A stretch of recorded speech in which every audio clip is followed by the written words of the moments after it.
Cheers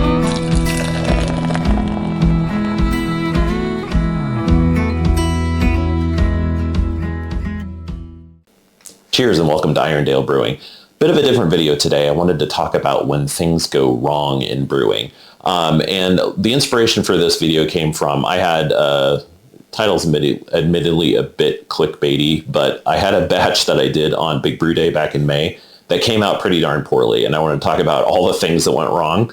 And if you'll forgive me reading from my phone here, the inspiration to actually do this came from the May-June 2024 issue of Zymurgy magazine. The cover story in that issue is Brewing Pioneers, Founders, Heroes, and Innovators of the Craft and Homebrew Renaissance.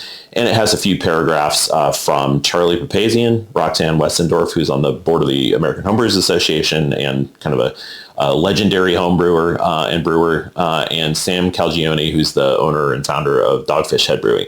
So in Charlie Papazian's segment, he wrote this: "If you pick up any book on how to make beer, yes, you can make beer. But more importantly for me, with the complete joy of homebrewing came the message that it was okay to celebrate both your successes and your failures. Some of the best ways to improve the quality of your life are sharing successes, failures, experiences, knowledge, and yes, you're sharing your beer." So inspired by that and in the spirit of the godfather of American homebrewing, I did want to take this to heart and celebrate the failure that was my Kölsch that I brewed on Big Brew Day back in May.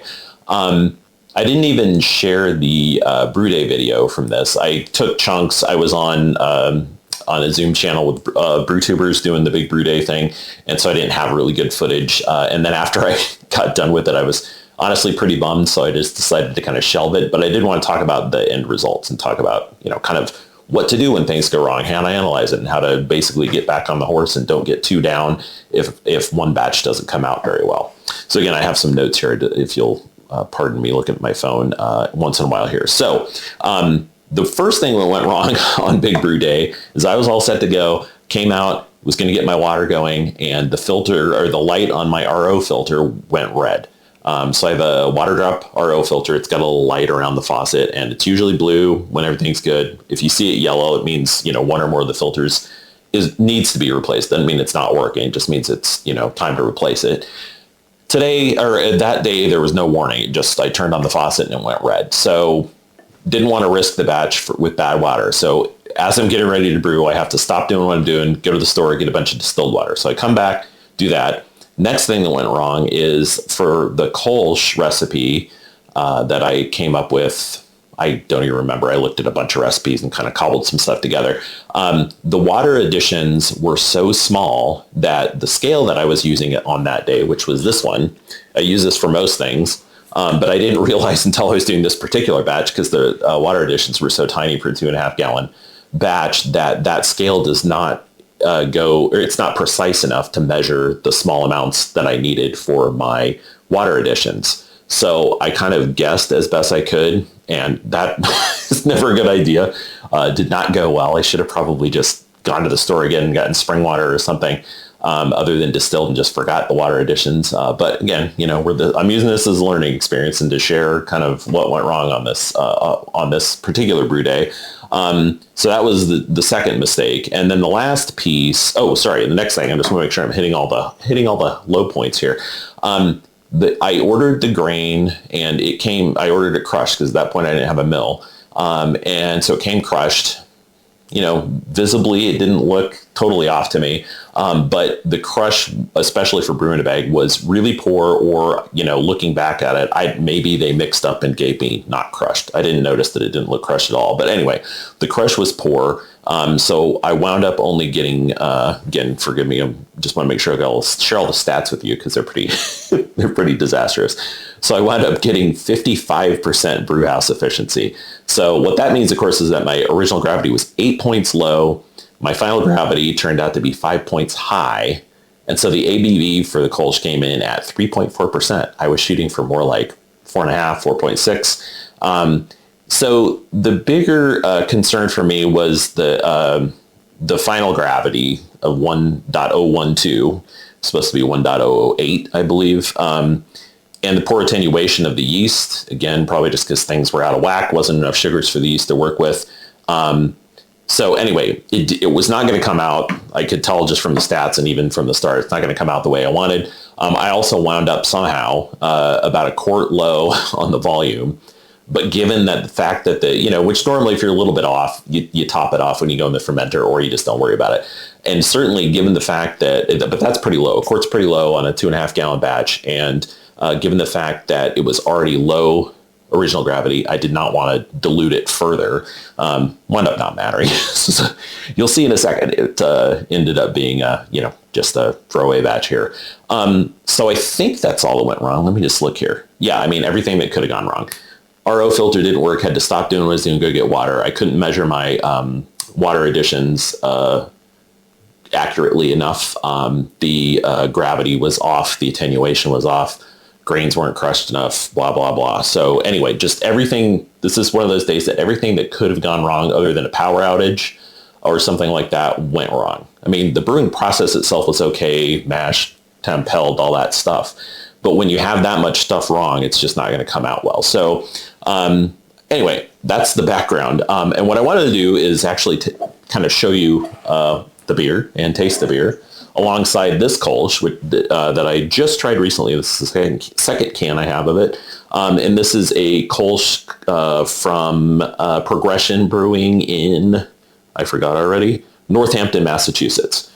And this one, it's, I thought, relatively representative of a Kölsch style ale. So you're going to see I'll just pour this one first.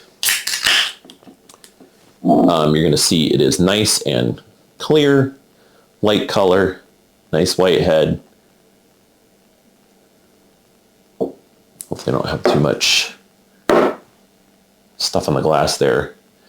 And I don't want to move around and give you Blair Witch syndrome or anything, but hopefully you can see this well enough. So, it's a light, easy drinking. If you're not familiar with Kölsch, it's just it's kind of a hybrid ale lager type beer, but it's meant to be easy drinking, crisp, a little bit fruity, super dry and crisp on the finish. I love it. It's a great summer beer, and that's why I kind of in May said, hey, I'll make a Kölsch. So I'm going to be buying Kölsch for the summer. Well, I'll talk about that in a minute too. But anyway, so that's kind of what it's supposed to look like. So if you'll forgive me getting out of the camera range for a second, I will pour a Kölsch off of my keg of Kölsch. And just give you a little bit of more details on the recipe or on the brewing process, etc. I used Nova Lager yeast. I used Pilsner Zero malt. I should have looked that up ahead of time. Sorry, I got a little bit of nucleation on that glass. And Nova Lager yeast, pretty simple recipe. Spalt hops, if I remember correctly, and had good intentions. But you can see. And I did use gelatin on this batch, which is interesting because when I've tried this before, it was clearer than this. This is cloudier than I remember it being.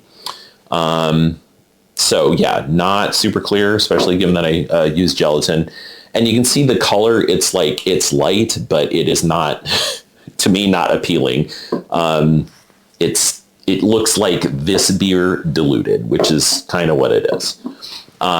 So let's compare aroma. And again, this to me, I've had a lot of Kölsches over the years, but this one is pretty good. I hadn't had it until recently. I got these from Beer Drop, and this one's pretty good.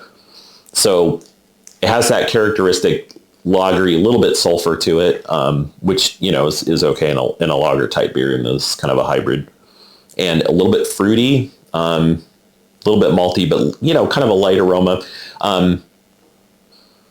Maybe even a little bit citrusy if I had to characterize the fruit. And then this one, again, this is mine. It doesn't smell like much of anything. I mean, a little bit of malt, a little bit of that sulfur that you get from lager yeast. Oh, I should say fermented at 60 for 2 weeks. And then I kept it in the keg for a month before I even tried it. But no aroma, basically, which is, another sign that something's off. This one, yeah, really, really appealing. Like I said, love the color. It's nice and light and clear and sparkly. Does not look like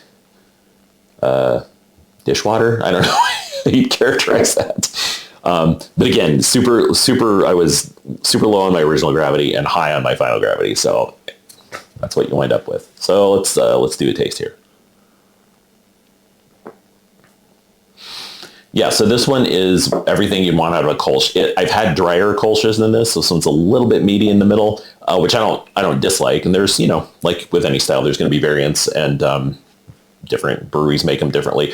But it's really, for me, an excellent Kölsch. It's like I said, it's a little bit less dry than some others that I've had that I probably prefer, but it has that nice lager crispness to it, a little bit of citrus. What kind of hops they use in this? Hallertau Blanc hops. I don't know Hallertau Blanc hops specifically. I'll have to look those up. Not super hoppy. Again, the IBUs on a Kölsch are going to be on the low side, but it has that nice crisp finish that just makes you want to have another drink. So it's really easy drinking, get a great summer beer. And then mine, on the other hand,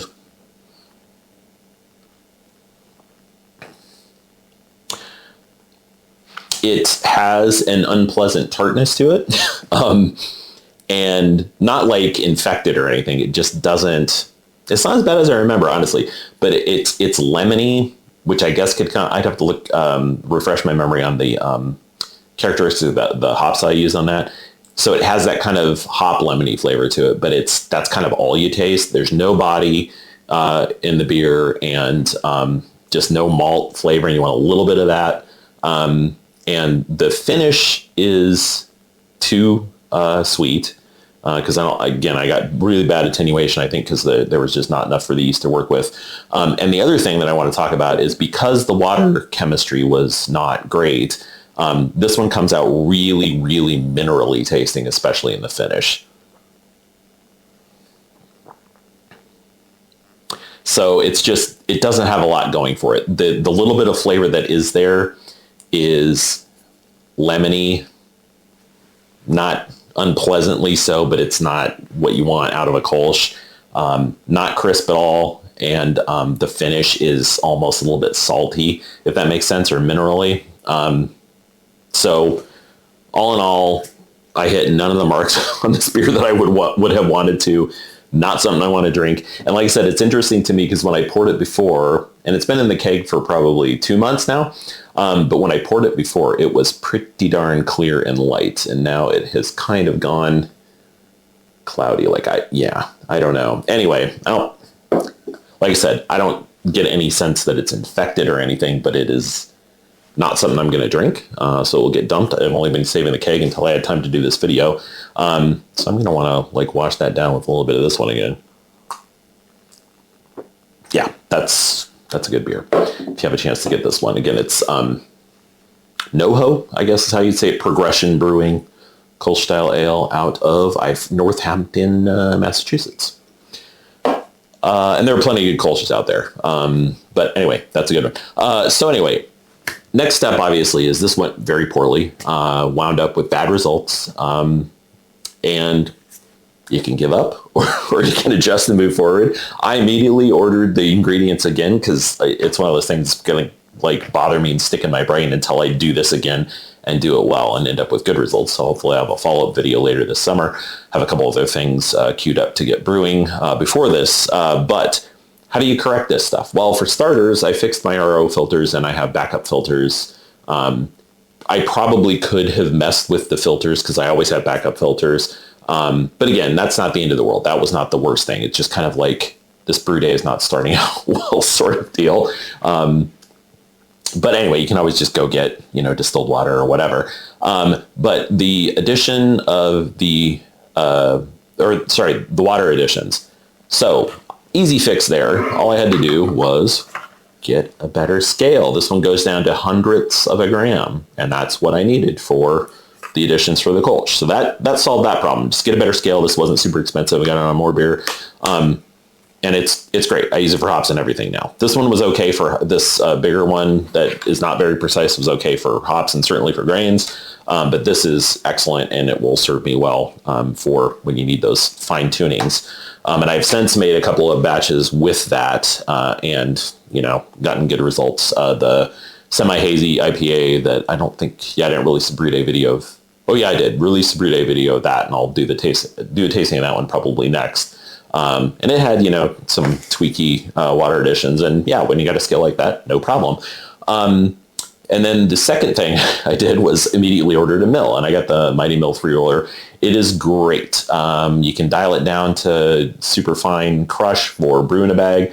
The batch that I did after the Kölsch, I used crushed grains that I ordered crushed, but I crushed them again through the mill. And on that batch, I got 84% efficiency instead of 55. And then on the batch I did after that, I started with uncrushed grains and ran them through the mill once and got about 80% efficiency.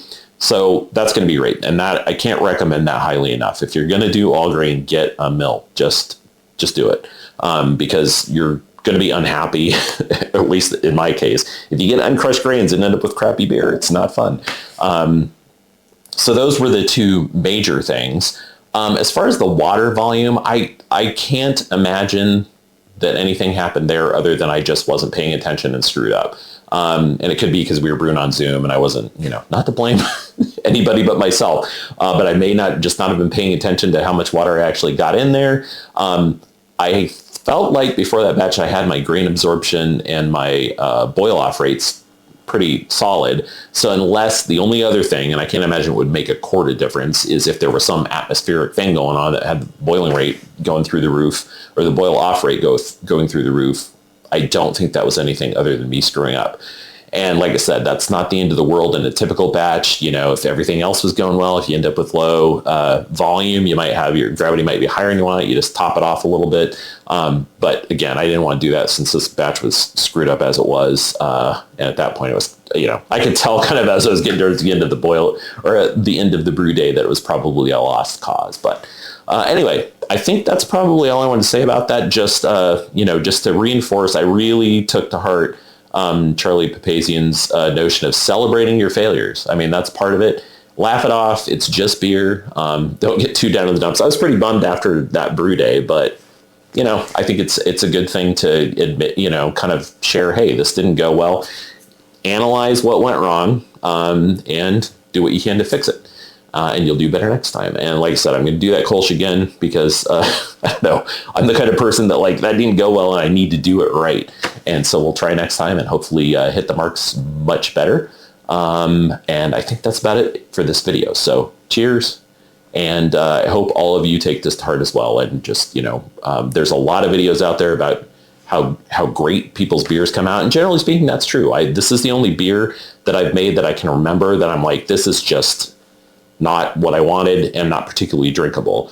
Some come out better than others, like I said. But yeah, anyway, that's all I wanted to share for this one. So I'm going to have a good Kölsch. I'm going to dump that keg and we're going to move on and do better next time. Thanks for watching.